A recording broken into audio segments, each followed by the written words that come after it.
Hello and welcome. My name is Peter Afrasiabi.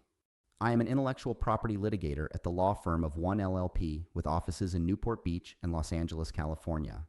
My practice focuses on copyright, right of publicity, trademark, and related privacy torts. I also teach as an adjunct at the University of California Irvine School of Law, where I teach a Ninth Circuit Appeals litigation clinic with my students, as well as an advocacy and persuasion course.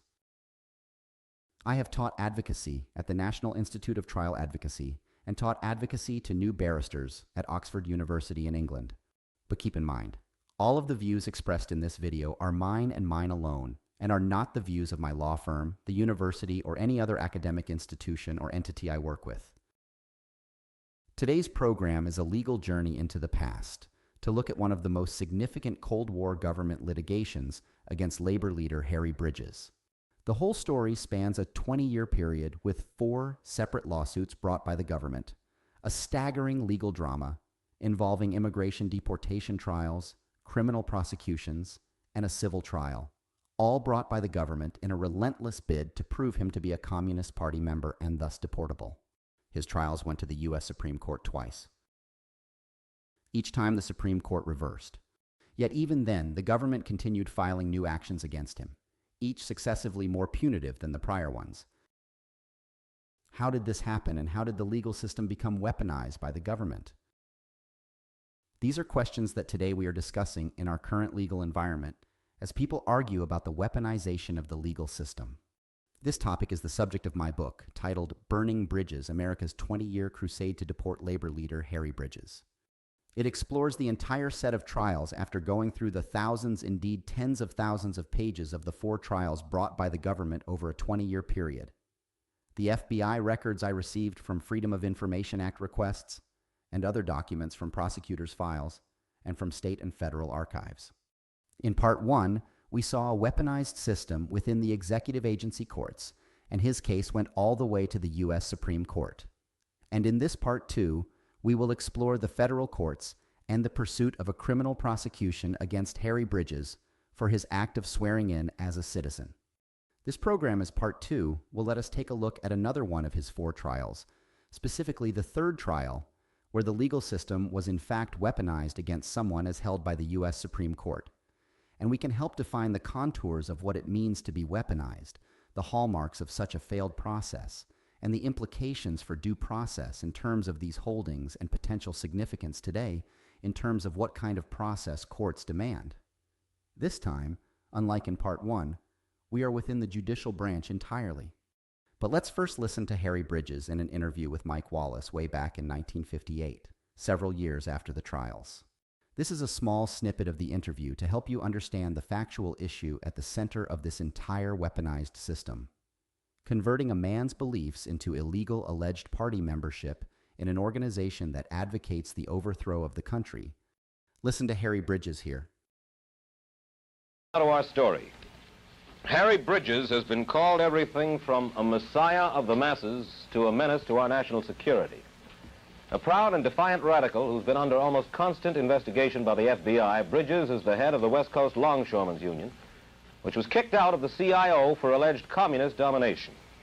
Now, America is enjoying greater prosperity than at any time in our history. Do you feel that this country is still locked in a class struggle? Well, first, I never made such a statement. That statement has been denied and corrected time after time. This is quoted from Time magazine, June 19th, 1937. That doesn't make it true. Well, that's whether you made the specific statement or not. Will you stand on those words? No, that's a misquote, and not enough time to explain it. All right, what you're really asking me, do I believe, or is there a class struggle on in the United States, yes, even though there's prosperity? Yes. There is a class struggle, but class struggle's a name. Well, what do you mean by class struggle? The term is generally applied to the fact that there's conflict between the interest of an employer and the interest of a group of workers organized into a labor union. Now, this is the way we have to live. I meet it in my union all the time. When I sit across the table from a group of employers and we're trying to negotiate an agreement, myself along with a committee, it's this simple. I know that every half penny or penny that they grant to the union workers in increased wages, that's that much less profit. That brings about a conflict of interest, not a common interest. And that is generally known as the class struggle. Another way of saying, and a lot of people are saying it these days, as a matter of fact, there's quite a bit of work going into building up the idea in the minds of the American people that the interests of an employer and the interests of the union, or the workers in the union, are common interests. That isn't so. And every worker in the United States knows that. I represent a group of longshoremen that load ships. I don't have to tell them, and if I try to tell them, they won't believe me, that they're the same as the men that own the ships. Well, wait, not just... There you saw and heard from the man himself. The questions we now confront are, how are those factual beliefs converted into actionable crimes by way of federal prosecutions built around supposed membership in an illegal party at the time, the Communist Party? So let me quickly at the outset give you the legal topics that this odyssey will take us through. We will address this overview in more detail shortly, but I want to stand and deliver briefly now to give you a roadmap. We will first look at the use of federal perjury laws to focus on people for other issues not central for whatever reason. But where perjury, or as often is the case today, obstruction of justice, can be used as a backdoor to all manner of prosecutions. Here we will see that unable to issue a deportation charge for being a Communist Party member because the government twice lost that issue. They instead chose to charge perjury with making the oath in citizenship so as to have a new trial on the same fact question again, this time related to the statement in 1945 after he was sworn in as a citizen. It's the use of collateral laws to really get at something else, here the alleged act of being a Communist Party member. We will look at some judicial bias issues where the trial judge had a prior bad history with the defense lawyer and refused to step aside.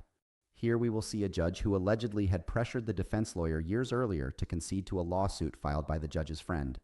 Now the same judge has the case and refuses to step aside. And we will see the overzealous defense lawyer upsetting the judge and finding himself in contempt and ordered off to jail, primarily for his contempt arguments, which issues dovetail legally with the bias issues we will explore. Finally, we will look at what happened when Harry Bridges spoke out against the Korean War and found himself ordered to federal prison by the federal district court for his speech to his union members opposing the war. All roads lead to our second example of a weaponized legal system as it engaged in persecution by prosecution, this time squarely in the federal courts and not the agency as in Part 1. But first, and briefly, I want to tell you more about the Curious Lawyer series that we have created for you, a true Curious Lawyer. The Curious Lawyer series is a fun, educational, and entertaining walk down some of the off-the-beaten paths of law, areas that you do not experience in your regular practice day to day, but which are incredibly interesting and informative, and often yield new insights and valuable analogies or metaphors that you can work with in your practice. In this series, we take a variety of interesting issues and intersect them with the law to find fascinating, new, educational, and informative areas of the law to explore, and to better educate you about legal areas you may not know. For example, we have done programs on dog law where you get to think about your favorite furry friend and see how our relationship with dogs intersects the law, from tort to contract law, to even trusts and estate battles over dogs, and, of course, Fourth Amendment cases where there have been warrantless removals of dogs from homes for violating the leash laws. Or, you can see the CIA law program where you will see fascinating legal topics related to the CIA, secrecy, and the Freedom of Information Act, and where you will learn about that famous Hollywood movie line, "I can neither confirm nor deny." You will learn where it came from, and it turns out it was not Hollywood, but you have to watch it to learn who came up with it. We have also looked at whether there's a little sliver of Yellowstone National Park, where, due to a combination of the Sixth Amendment's vicinage requirements and the subsequent federal districts that were created by Congress to sit over the nation, whether that, in fact, has actually yielded a sliver of land, in our famed Yellowstone, that is free from federal criminal prosecution. Is it a perfect crime zone? Listen to that program and you will find out. And if you want to brush up on the Bill of Rights, we have a 10-part series with 1 hour devoted to each of the first 10 amendments to the Constitution, so that you, at the next cocktail party, can answer when a non-lawyer asks you what one of the amendments is all about. The one thing the Curious Lawyer series is not is boring. This is most definitely not your typical continuing education. That is often technical, difficult, or stressful. So sit back and grab a cocktail, if you are so inclined, and let's get going in our exploration of how legal systems can be weaponized and how a lawsuit can turn into an example of persecution by prosecution. We need to start by getting our bearings on the background facts, and you need the general fact background to Harry Bridges and his first trial, so we may delve into weaponized legal systems in this program on the third of the trials. Harry Bridges was a longshoreman in San Francisco who came from Australia when he was 18 years old. He spent many years working as a longshoreman in brutal conditions in the San Francisco port. By the time of the Great Depression, there was immense social and economic angst, obviously, and longshoremen started protesting against the brutal labor and wage conditions they worked under. As the labor unions tried to strike deals with management, Harry Bridges, simply a working man, started himself saying that the deals were not fair and were sell-out deals between management and labor to enrich management and not really make the working conditions of the longshoremen better. The more he spoke, the more people rallied around his message and voice. He eventually rose as a result of this out of the working class into a near-political union leader as he called for better management labor structure. The existing labor leaders rejected him, but the people were behind him. The result of this was a massive vote that was held to determine the future of the longshoremen in San Francisco. And his voice ultimately prevailed, provoking the breakdown in the inside deal between labor and management. He ultimately then called for a general strike, which occurred in 1934, and it was the first one on the West Coast in history. It literally shut down the shipping trade that the longshoremen were critical for. The photographs from this time period are amazing because it shows the streets of San Francisco completely shut down, much like our streets looked during the COVID pandemic for a while. You can see them in my book even. He now had a position of power because the people supported him. But the existing labor and management structures that wanted to control the situation did not simply back down. They pushed for the support of the local police to go and break the strike, which led to what is known as Bloody Thursday, an infamous event where police killed several protesting longshoremen as they tried to break the strike. Some were shot in the back as they were fleeing the police. The police efforts, however, did not work, and ultimately a deal was brokered. The result of the deal was that Harry Bridges and his vision came out as the winner. He was now in charge of the union, and it struck a deal that was favorable to labor. He had in essence broken the old structure. As soon as he rose to prominence, however, the management and labor positions that opposed him decried him as a member of the Communist Party in an attempt to get the benefit of the then existing immigration laws, which made it a deportable offense to be a Communist Party member. Remember, he had arrived at age 18, was here in what was then a lawful immigration state, but he had not received his citizenship. Therefore, if he was a member of the Communist Party under then existing law, he could be deported. A massive conflux of people from private interests to state and federal prosecutors and immigration officials started working together in what is a legitimate conspiracy to find evidence to prove that he was a Communist Party member. They spent massive resources to build a case. The drama of it is in the book, and it boggles the mind. Fake Communist Party membership cards were procured. People on death row were offered a pardon if they would finger him as attending party meetings. They forwarded it to the Immigration and Naturalization Service, specifically the Secretary of Labor, Frances Perkins, the first female cabinet member in history. She and the people in Washington looked at the evidence and realized that it did not really pass muster, and so originally declined to take a case against him. But this public-private partnership continued, and eventually put enough pressure on Secretary Perkins by forcing an impeachment proceeding against her that she ultimately relented and allowed a prosecution against Harry Bridges to occur for being a member of the Communist Party. This then led in 1939 to his first of 4 trials over 20 years, which is detailed at length in my book, of course, but is not the subject of today. You just need to know this for background. Secretary Perkins appointed the dean of the Harvard Law School to be the administrative law judge. He was on the short list to go to the Supreme Court, a deeply respected lawyer and dean of Harvard.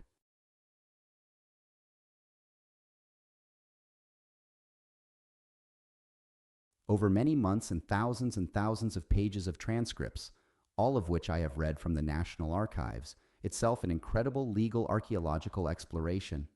He reviewed the evidence and rejected the government's case. The government's main witnesses were perjurers, even lawyers who had run with Al Capone and been convicted with Al Capone, and the case had no legal basis, and so he ultimately denied it in late 1939. At that point in time after now, almost 6 years of constant pursuit, Harry Bridges thought, well, I have won, and they cannot deport me, so end of story, and I will continue running the union and doing what I do. But he was not so lucky. And this is what led to, ultimately, a second immigration proceeding that eventually went to the United States Supreme Court, which was the subject of Part 1 in this persecution by prosecution program, in terms of looking at how a legal system can become weaponized to achieve ends even after a first attempt to achieve an end fails.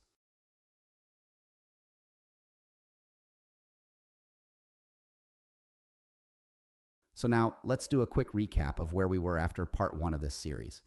After a legal odyssey of repeat twists and turns, reversals and reversals of reversals, Harry Bridges prevailed at the United States Supreme Court. The prior courts had split against him, but this time the Supreme Court sided with him in a 5-3 decision, concluding that the deportation holding had been in error and unjustified. Thus, as of that point in 1945, Harry Bridges had prevailed in the first trial in 1939 on the question of whether he was a member of the Communist Party, and now he had prevailed in the second prosecution brought over whether he had ever been a member of the Communist Party. 2 court decisions in his favor, one from the highest court of the land, and he was a free man. Well, not so quickly. Harry Bridges went to swear in as a citizen. One of the questions that he had to answer when he swore his oath to become a citizen was that he had never belonged to the Communist Party. That was a standard form question for citizenship. He swore in and said, quote, I have not, I do not, end quote. That is, he swore that he had not ever been and was not currently in the Communist Party. Having just won before the Supreme Court, as well as the very first trial on this exact question, he no doubt felt secure that he was now able to become a citizen and move on with his life. But that act of swearing under penalty of perjury would lead to a subsequent criminal cases charging him with perjury in making those statements, the subject of my book, and this Part 2 of this series where the government doubled down and sought to imprison him for that act of swearing in when he became a citizen.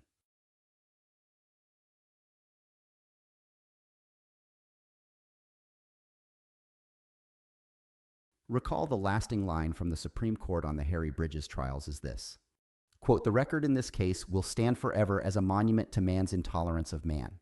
Seldom, if ever in the history of this nation, has there been such a concentrated and relentless crusade to deport an individual because he dared to exercise the freedom that belongs to him as a human being, and that is guaranteed to him by the Constitution, end quote.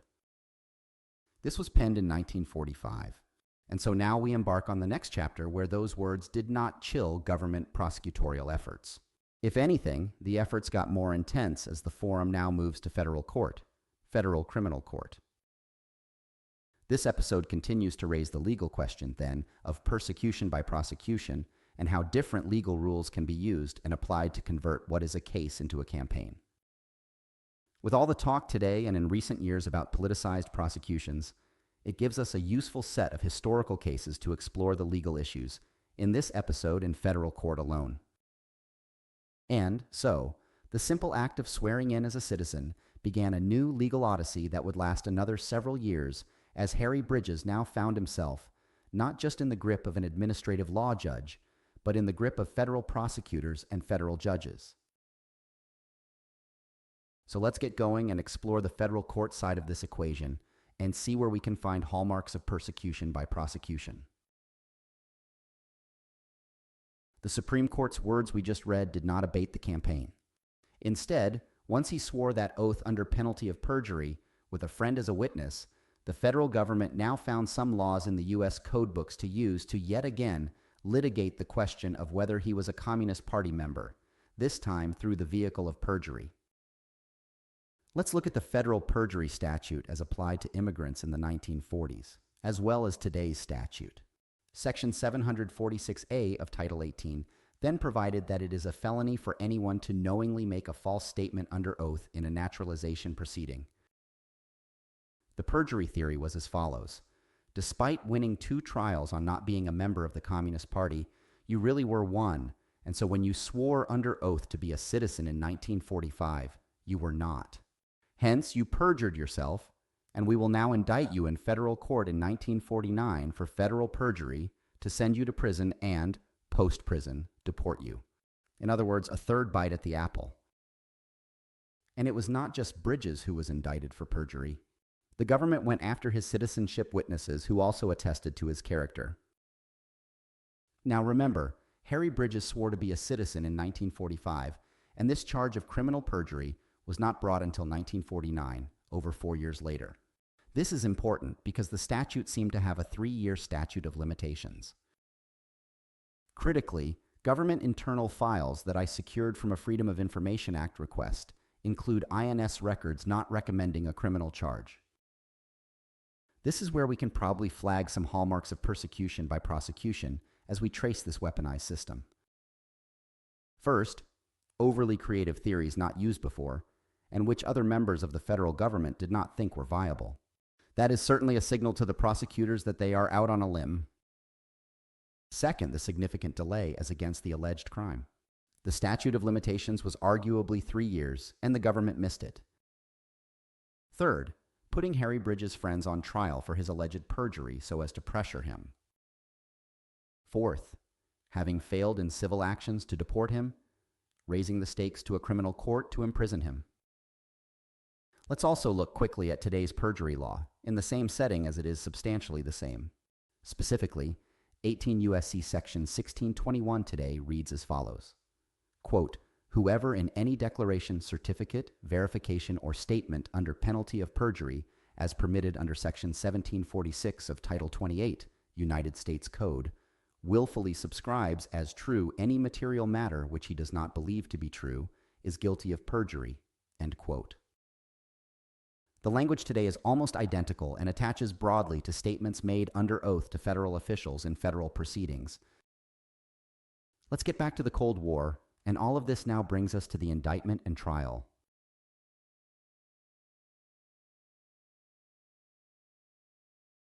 When the trial began, Harry Bridges had a new lawyer, Vince Hallinan.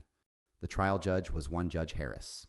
And Judge Harris and Hallinan had prior bad blood that triggered disqualification requests and serious acrimony between the two. This spilled into the trial out of the gate, and we need to assess both improper judicial behavior but also improper lawyer behavior, which unfolded in this case because the stakes were so high. Let's start with the disqualification conflict facts and legal argument. Some years before the trial, Hallinan was in a dispute with a man named Eugene over $10,000 that Eugene believed Hallinan owed. Judge Harris was a friend of Eugene at the time, and Judge Harris was then a state court judge. Hallinan indicated that during the dispute, the judge had taken him into his chambers and pressured him to pay Eugene the $10,000. He refused to do it, and then at the subsequent trial, Eugene called Judge Harris as a witness, and Judge Harris testified on his behalf and against Hallinan. Hallinan ultimately won the trial. The defense believed this history rendered the judge biased and wanted him to recuse and disqualify himself. But he refused to do so, and he ordered that any motion to disqualify be stricken from the federal court records. This created bad blood out of the gate between the defense and the judge. Here is the law from current Section 455 of Title 28. Quote, any justice, judge, or magistrate judge of the United States shall disqualify himself in any proceeding in which his impartiality might reasonably be questioned. End quote. It also requires disqualification if there is personal bias or prejudice. Another important legal principle is this from the case law. Specifically, judicial rulings alone almost never constitute a valid basis for a bias or partiality recusal motion. This comes from Supreme Court and Circuit Court case law. One example case is Latecki v. United States, reported at 510 U.S. 540 from 1994. This is known as the extrajudicial source doctrine and is an important limiting principle on disqualification. Here is the rule of law and how it works. Judicial rulings alone almost never constitute valid basis for a bias or partiality recusal motion. Apart from surrounding comments or accompanying opinion, a judge's rulings cannot show reliance on an extrajudicial source. And, absent such reliance, they require recusal only when they evidence such deep-seated favoritism or antagonism as would make fair judgment impossible. Relatedly, opinions formed by the judge on the basis of facts introduced or events occurring during current or prior proceedings are not grounds for a recusal motion unless they display a similar degree of favoritism or antagonism. In other words, it is very rare for a legitimate disqualification motion to be grounded in record decisions and rulings. Courts want to see extra record facts and circumstances that may show bias. This is important because, as we shall see momentarily, Hallinan also was frustrated by the judge's rulings during his opening statement, and another basis for the bias charge involved the judge's trial court rulings. Before we continue down our road, let's pause briefly to look at the current state of the law on some of these disqualification issues. A current case we can look at is called United States v. Murphy. It is from the 7th Circuit in 1985, reported at 768 Federal Reporter 2nd 1518. This case involved the situation where the judge was a close friend of the federal prosecutor in a high-profile trial. It was a joint family vacation planned for after the trial that the prosecutor was involved in. Right at the conclusion of the trial, they all went on vacation. The 7th Circuit held that that level of friendship between the prosecutor and the judge, including a vacation at the very end of the then pending trial, was unusual, and so the objective test for disqualification was met, and the judge should have refused himself. The general rule that distill from this is that an acquaintance or familiarity with a lawyer does not require disqualification, but it does depend upon the level of intimacy in the friendship. It is essentially a situational fact question that looks to the level of management in those specific circumstances. Another case we can look at comes out of the 10th Circuit in 1993. It is called United States v. Cooley and is reported at 1 Federal Reporter 3rd 985. In this case, there were abortion protests going on outside medical offices, and the local federal judge appeared on television to discuss the issue of these protests in general. The judge said that the protests were illegal. People were arrested, and a case ended up in federal court, and the same judge was assigned to the case. The defense asked the judge to recuse himself. They argued he was disqualified in light of his public commentary and public statements. The 10th Circuit held that disqualification was required. Here is what the 10th Circuit said. Quote, "Together these messages unmistakably conveyed an uncommon interest and degree of personal involvement in the subject matter. It was an unusual thing for a judge to do, and unavoidably created the appearance that the judge had become an active participant in bringing law and order to bear on the protesters, rather than remaining as a detached adjudicator." End quote. The general rule that I distill from this, then, is that an unusual level of judicial public commentary on a subject matter can require disqualification. But even then, it is not simply the act of making a public statement that mandates disqualification. It is still a facts and circumstances situation. We can look at a case on the other side of the line, which is called United States v. Patera. This case is reported out of the 2nd Circuit from 1993 and is at 5 Federal Reporter 3rd 624. Here, a judge gave a continuing education lecture to Drug Enforcement Agency personnel and prosecutors on various steps that can be taken to increase the prospects of convictions in narco cases. In another lecture, the judge spoke to criminal defense lawyers with regard to similar issues. In a narco case that appeared before the judge, the defense argued the judge should be refused because of his educational lectures. The court they held that no qualification was required because the commentary was educational in nature and balanced to both sides of the bar. This is why we have continuing education programs in our local federal associations, where federal judges get to speak to us. And for a final case in the realm of race, we can look at another case coming out of the 10th Circuit from 2006. This case is United States v. Franco Guillen. There, in a criminal case, a Hispanic defendant pled guilty. Later on, he moved to change his plea. He argued that he didn't, in fact, understand everything that had occurred in the plea agreement, and based on the lack of proper English skills, wanted to withdraw his plea. The judge was frustrated and set the following on the record. Quote, "I will not put up with this for these Hispanics or anybody else, any other defendants.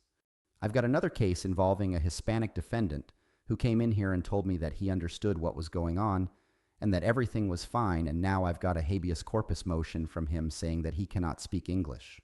End quote. The 10th Circuit ruled the disqualification was required. The visit was a violation of the ethics principles that underlie the rules that we have been discussing in this program. Specifically, the judge is obligated to act at all times in a manner that promotes public confidence in the integrity and partiality of the judiciary. At the same time, judges are required to avoid impropriety and the appearance of impropriety in activities. At root, the 10th Circuit concluded that those types of comments as articulated simply did not promote public confidence in the integrity and impartiality of the judge. Back to the Harry Bridges trial now, and let's see the opening arguments that take us in this next segment to contempt law. Here is what happened during opening arguments. The government laid out its version of the case, and that it would produce witnesses and testimony to show beyond a reasonable doubt that they were, in fact, members of the Communist Party and knowingly lied to secure citizenship. When the defense got up to make its opening argument, the defense lawyer started by explaining that this was the third trial in a never-ending series of attacks against Harry Bridges. The government objected to reference to the prior trials and the history, and the judge agreed. The defense then started explaining to the jury that indeed a conspiracy existed, but it went the other way. Here is what the defense lawyer argued. Quote, "Now, we have been told that counsel is going to prove there was a conspiracy, and there was. There was a conspiracy and a criminal conspiracy, but the conspiracy will be demonstrated here to a moral certainty, and beyond any reasonable doubt, is not a conspiracy of these poor men to help one of them attain citizenship.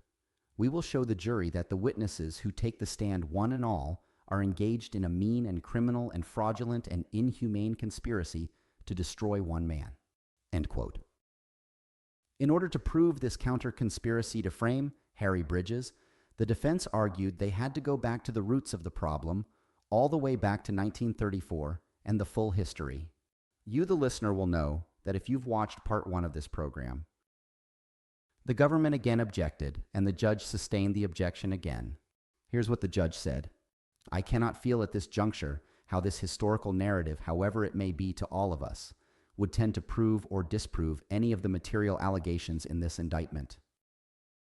No doubt that is a pretty remarkable ruling, in the sense that the judge essentially argued that the government was allowed to prove that Bridges and these other people had been involved in a long-running conspiracy to hide his Communist Party membership.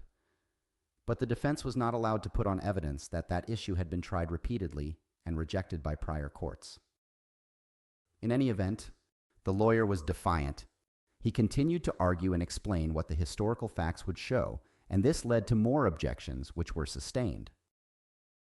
Hallinan again argued that he has to be able to show the alleged conspiracy was false and the product of a frame-up.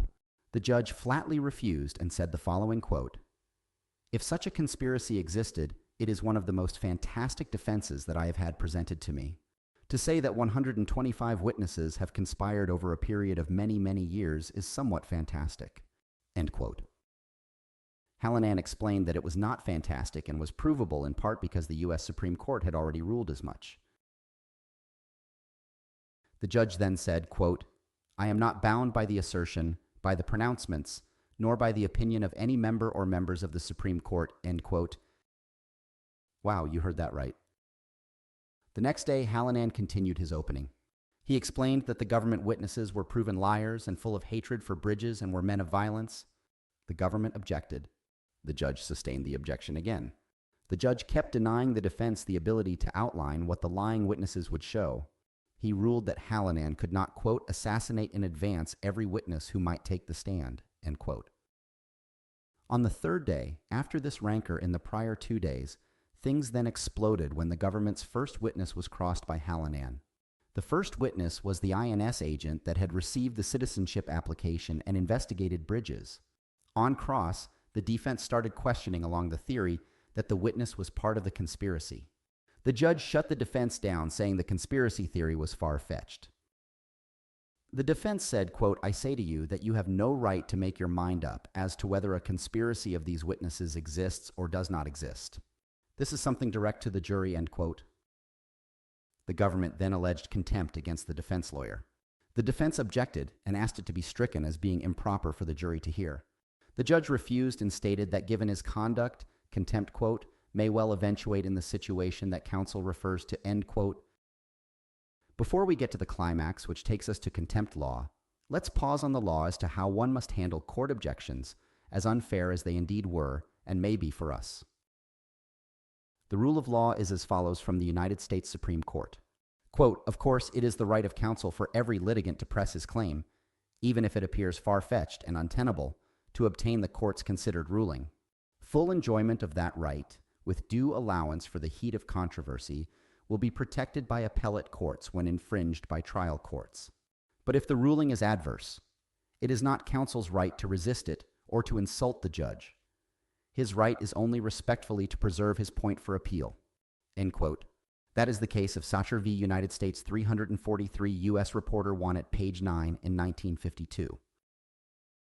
And so as a final reminder and practice pointer, we as lawyers in court should remember this lesson here, that we as lawyers need to make our record, but that we must follow court rulings.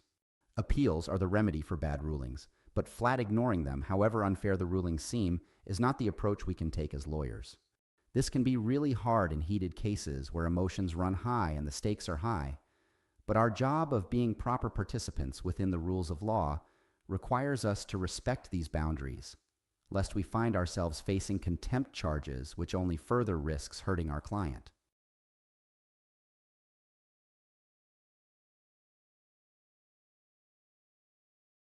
The next day, as the lawyers waited in the courtroom while the jury waited in the jury room, Judge Harris took the bench. Reading from a lengthy prepared statement, Judge Harris suddenly declared Hallinan in criminal contempt. He identified scores of alleged contemptuous remarks by Hallinan from the prior 3 days, reading from his statement that he had stayed up until 3 a.m. that morning preparing the statement. Judge Harris spoke for about 2 hours, quoting from the day's events, and charged Hallinan with incompetent and inflammatory behavior. He charged Hallinan with besmirching and belittling behavior towards the government's witness, Garner, who Judge Harris concluded was a decent, quote, mild-mannered deputy and administrative officer of the United States, end quote. Hallinan tried to speak, but was initially denied the opportunity. When Judge Harris was done with his lengthy tirade, he ordered Hallinan immediately jailed for 6 months. Hallinan never had notice or an opportunity to prepare a written defense against the written charge, the findings, the verdict, or the sentence. Pandemonium broke out. 2 United States Marshals grabbed Hallinan's arms to drag him from the court, while at the same time Hallinan was objecting that Judge Harris was biased. The government lawyers then joined the fray and launched a second front against Hallinan. The prosecutor rose to defend Judge Harris and accused Hallinan of being a, quote, mad dog. Hallinan started yelling that the prosecutor had no right to participate in a contempt charge, as this was between Judge Harris and Hallinan. But the prosecutor refused to stay quiet and walked to the lectern where Hallinan stood. Hallinan asked him to leave, but the prosecutor refused, provoking Hallinan, who remarked that in his younger days the temptation to punch him would have been too great to resist. But Hallinan, restrained by United States Marshals, perhaps more than age, resisted such temptation that day. The prosecutor then made an aggressive charge. He said, quote, Mr. Hallinan, I will not refer to him as counsel. I will not prostitute the word by using it in relation to this matter. He has desecrated this temple of justice. Your Honor, this is a temple of justice. He is trying to make this a bawdy house. End quote. After a short recess, with more drama you can read about in the book, Judge Harris eventually returned to the bench and begrudgingly granted Hallinan a stay, ruling that he could remain as counsel until the end of the trial, at which point he would be imprisoned. The die was effectively cast, however, and the trial proceeded in a legal environment as unfriendly to Bridges and his legal team as the broader socio-political environment. After a truly insane trial of crazed witnesses, perjury, and all the drama of a movie, the jury convicted Bridges. Judge Harris congratulated the jury and exclaimed to the jury, quote, I desire you and each of you to know that you have evidenced an intelligent appreciation of the facts in the light of the legal principles applicable.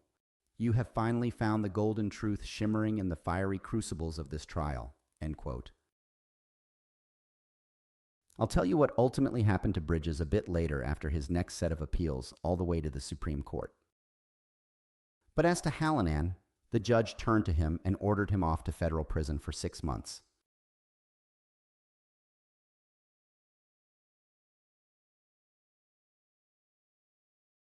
So this now brings us back to the First Amendment portion of this program as we look at further aspects of the weaponization of the legal system. Upon his conviction, Harry Bridges was allowed to stay out on bail pending appeal. But then the Korean War began in 1950, and Harry Bridges, on behalf of his union, opposed the war. Here's the speech that he engaged in. Quote, "I am opposed to war, always have been, and will do my best to continue to be opposed to war. I just think that wars are terrible things that they should be prevented if possible. And once they break out, they should be settled as quickly as possible, and in the best and most peaceful manner. Before we start putting ourselves on the wagon of that, let us take a look and see what the impact is going to be on our union conditions, and on the lives and whole future of the American people." End quote. The government then went back to the judge seeking to rescind his bail. The government focused on that speech that you just heard, as well as an editorial that Harry Bridges had authored, where he argued that public support for American involvement to protect South Korea was a false theory to justify war, because South Korea was no more democratic than China or Turkey. The government argued that Bridges' course of conduct and activities were dangerous and detrimental to the public welfare, and were inimical to the safety and national security of the United States. Specifically, the prosecutor in his brief said the following, quote, "It is almost incredible, if your honor please, that this great country of ours can survive if Harry Bridges is permitted his liberty to publish this kind of filth in criticism of the country. He is our enemy." End quote. The judge revoked Harry Bridges' bail and ordered him to prison. Bridges took a rapid appeal of the bail revocation order to the Ninth Circuit Court of Appeals in San Francisco. After 19 days, a 3-judge panel decided his appeal on an emergency basis. 2 of the judges voted to reverse. They said the following, quote, "The whole matter appears finally to boil down to the contention that Bridges is a proven communist and that he was found guilty of perjury for swearing, the contrary in his naturalization proceedings, and that the subsequent development of the Korean crisis renders him per se a menace to the public security. Hence, the district court was right in revoking his bail and ordering him confined. The conclusion, if we may say, is as startling as it is novel. The power of waging war is vested by the Constitution in the Congress, in the executive branch of the government. In the 3 great wars in which this country has engaged in the past 90 years, the executive arm has found ways and means of dealing for itself with suspected subversives and those thought to be foes of national security, but, in this case, a procedure, admittedly without precedent in the history of the Republic, has been inaugurated, namely, to make the courts the effective instruments of the executive expediency." End quote. They went even further. Quote, "There was a period in English history when high judges prostituted themselves to the role of mirror instruments for carrying into effect the arbitrary will of the crown. And the memory of that experience took deep lodge down in the hearts of the English-speaking peoples. It was in part owing to those unhappy experiences that in our constitutional system, the judiciary was set up as an equal branch of the government, independent both of the executive and the legislative branches. The conception of the founders was of an unfettered judiciary standing, wherever necessary, between the individual and the exercise by the state of arbitrary power." End quote. As a result, after 3 weeks in prison, Harry Bridges was released. His bail was reinstated. This is a good example of the weaponization of the legal system in light of the comments by the Ninth Circuit, in terms of the breach of separation of powers, in terms of how the executive used a favorable judge to get an outcome that it could not get by any other means. The outcome is one that violated the most basic precepts of the First Amendment. You can see and hear the fingerprints or the DNA of a weaponized legal system when someone is imprisoned for engaging in political speech.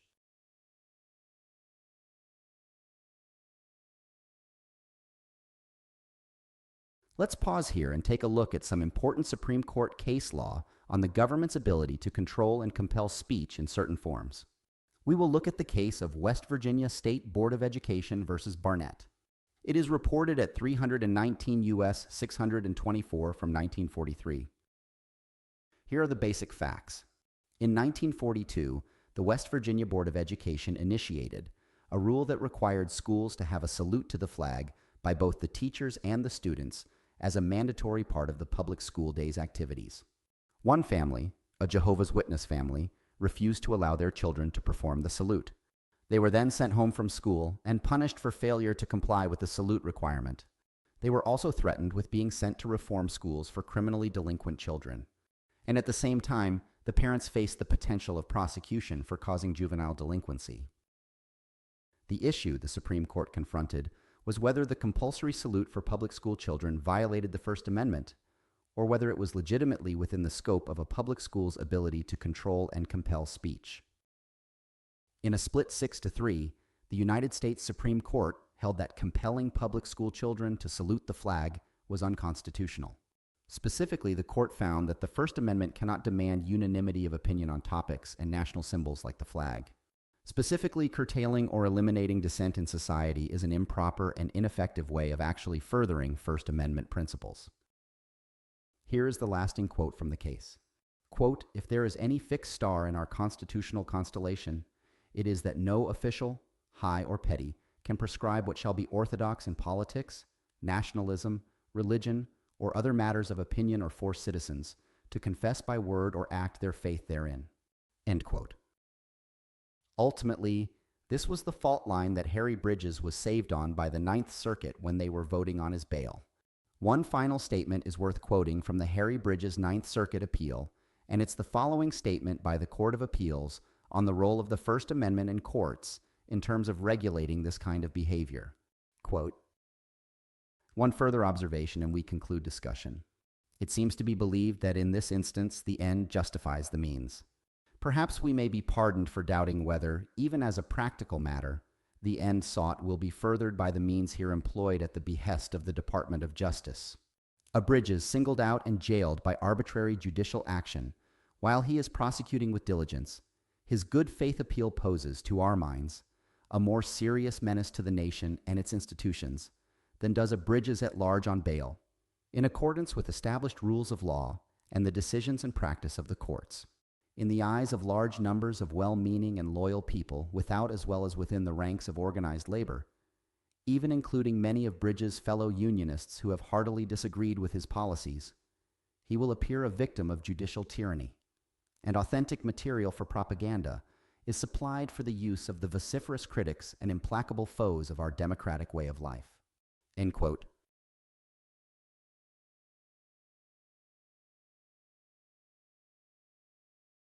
So let us now continue our journey into the exploration of how there is persecution by prosecution, sometimes in our legal system.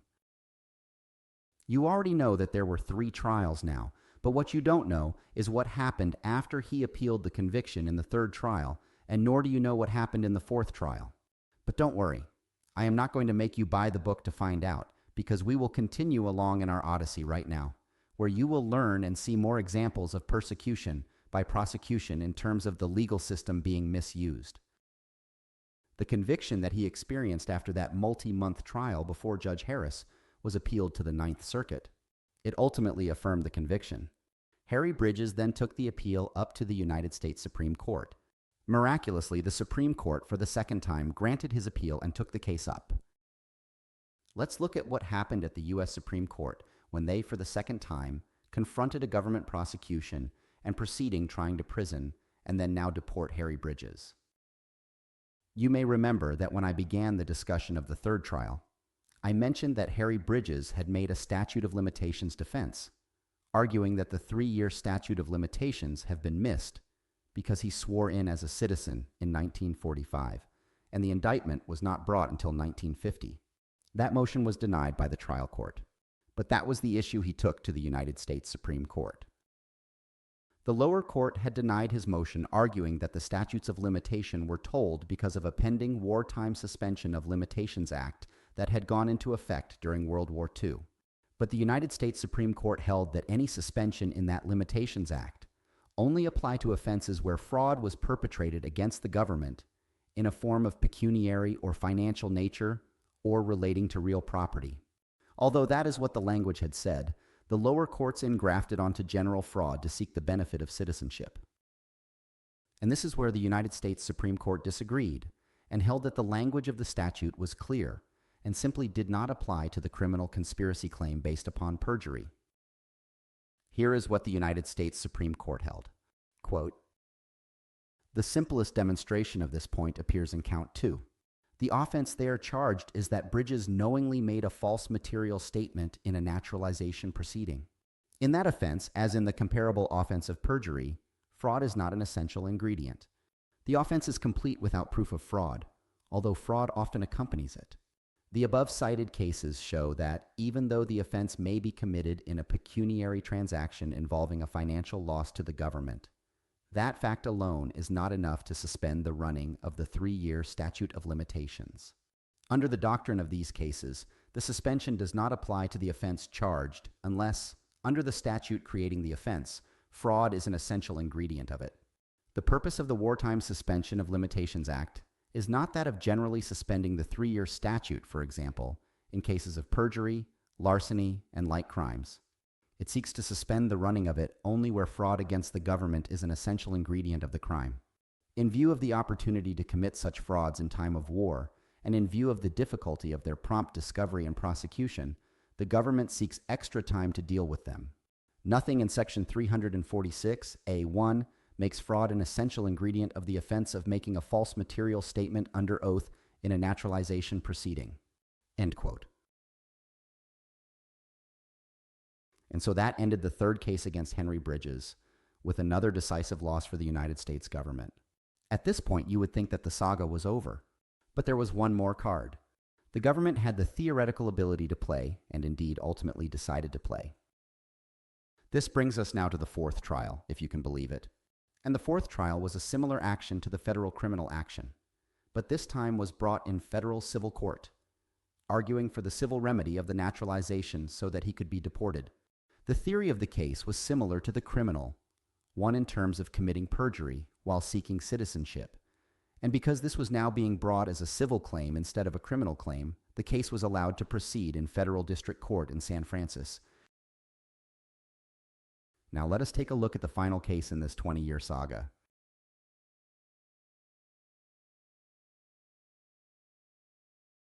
That quote sums up where the system stood in 1954 after the Supreme Court reversed. There is indeed a point at which even the purported dispensation of justice through the legal system by the government ultimately becomes unjust. And this fourth trial shows the hallmarks of persecution by prosecution. In the 3 previous trials, each time the government brought forth a different cast of characters to be the witnesses to allegedly prove that Bridges was a Communist Party member. And in each of the 3 trials, the witnesses were found ultimately to be lacking in credibility, some even engaged in perjury. And now, remarkably, in the fourth trial, there was a whole new set of witnesses the government brought forth. The fourth trial was a civil denaturalization trial where prison was not on the table, but deportation was if perjury was shown in federal civil court. The civil denaturalization lawsuit had been filed when the criminal one was filed, but it was stayed pending the criminal case. Now, after the Supreme Court reversed the criminal conviction, the civil case was put back on the table. In a curious twist, Judge Harris was removed from the case and a new judge was appointed. The old court records don't explain why this happened, but the change was made. It is certainly safe to assume that the immense fireworks of the first trial or enough to make the Northern District of California concerned that the case should go to a different judge. Harry Bridges also made some changes this time, and instead of sticking with the lawyer who found himself in jail and in contempt, he went for a different approach with a different lawyer. He hired the famed Nuremberg prosecutor and law professor and lawyer Telford Taylor. The photographs from the trials are in my book, and they tell a remarkable story of the toll the 20 years took on Harry Bridges. From the early trials to these trials, you could see the 2 decades etched in his forehead. This case, like the prior cases, is filled with courtroom drama and people being caught in lies on cross-examination. The government's new set of witnesses all fell into Perry Mason like moments at the hands of Telford Taylor. One of the government witnesses testified that he swore he remembered seeing Harry Bridges at a particular month in a particular year in 1936 pasting Communist Party stickers into his membership book. On cross-examination, Taylor got him to agree that the address where this occurred in Harry Bridges' office was at a particular location, specifically 593 Market Street. The witness was categorical for a variety of surrounding reasons that this occurred in 1936. Then Harry Bridges was put on the stand, and he put forward evidence that his union never even occupied offices at that address until later in 1937. This was an uncontroverted fact.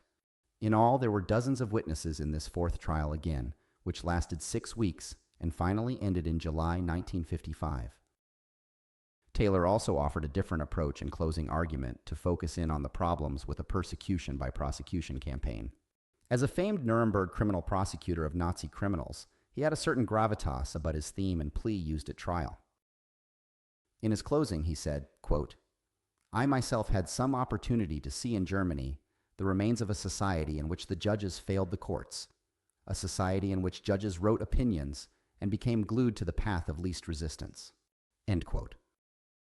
He ended his closing argument by saying the following, quote, "And I will conclude by saying to your honor that a judgment for Harry Bridges in this case will not in the deepest sense be a judgment against the government, or a judgment for Mr.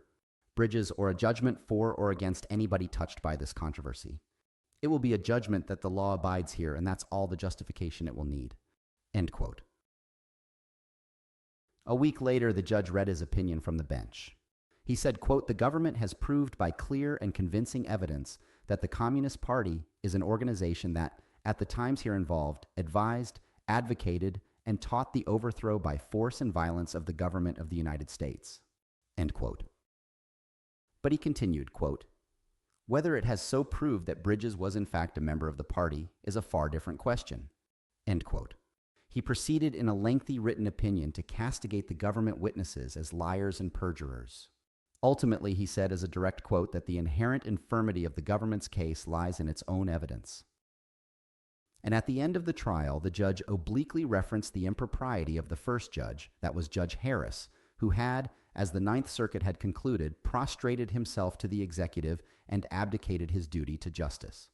This new federal judge said, quote, "Only a weak yielding to extrajudicial clamor would excuse acceptance of the testimony of witnesses in this case as proof of the allegations of the complaint."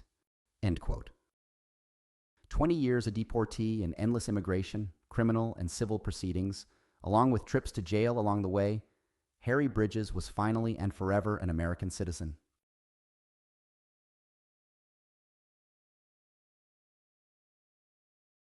We explored various areas of law here today as a petri dish to see where the use of the legal system can be deemed persecution by prosecution, so that we may take legal lessons from it for our practices and for our broader interests in our prosecutors and opposing lawyers and conduct they may be engaged in. Let's recap briefly some of the hallmarks and continuing education issues we explored.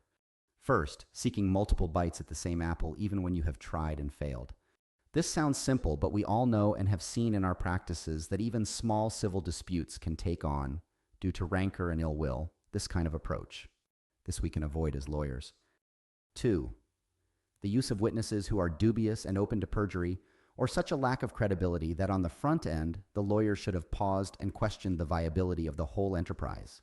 To avoid this, we must remain highly objective about the quality of our witnesses. And the other sides, we have to be willing to dispense cold, hard advice, even if it means losing the revenue stream from a case. 3 is for our judges. A failure to hew to the straight and narrow of calling balls and strikes is itself an indicator that process has tilted out of its proper orbit. We saw this with the rancor of Judge Harris and the ultimate condemnation of him by the Ninth Circuit and ultimately the Supreme Court. Here is where also saw a variety of important disqualification issues and saw a few other cases where lines were crossed. Related, we also saw how the lawyers can cross lines in moments of extreme emotion. This can affect all of us as the stakes are high for our clients. But we also have to follow the law. In the Bridges case, we saw the lesson about obeying court evidence rulings, however unfair. The remedy is an appeal.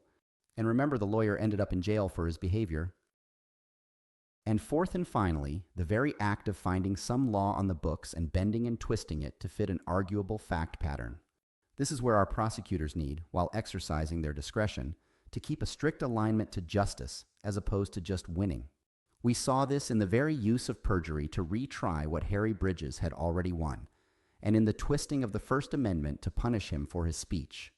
We also saw the idea that to get Harry Bridges, his friends who were witnesses to citizenship were indicted also. This kind of leverage approach to win was another example of bending the law too far.